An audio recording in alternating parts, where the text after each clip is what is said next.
está dando pasos muy importantes, ¿no? Con la propia in South America, this is very important. The inclusion of nature as a subject that has rights with their own conflicts. And it's not something easy, but they are giving big steps about this. And I think we have to look there also. Thank you.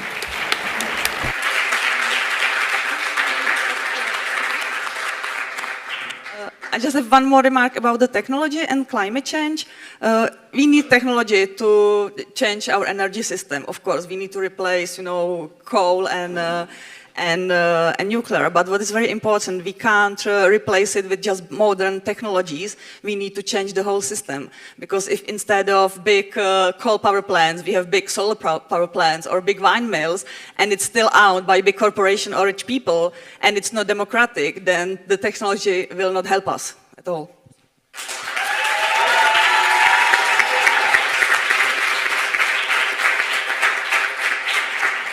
Well, I guess it was a good conclusion for this really inspiring debate, and I let our wonderful moderators get back on the stage.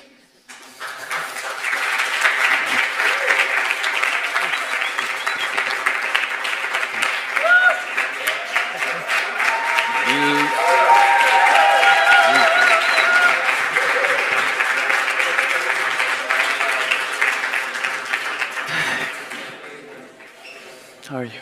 It looks like you're ready for a break, Miguel. Well, that's exactly what we're going to do.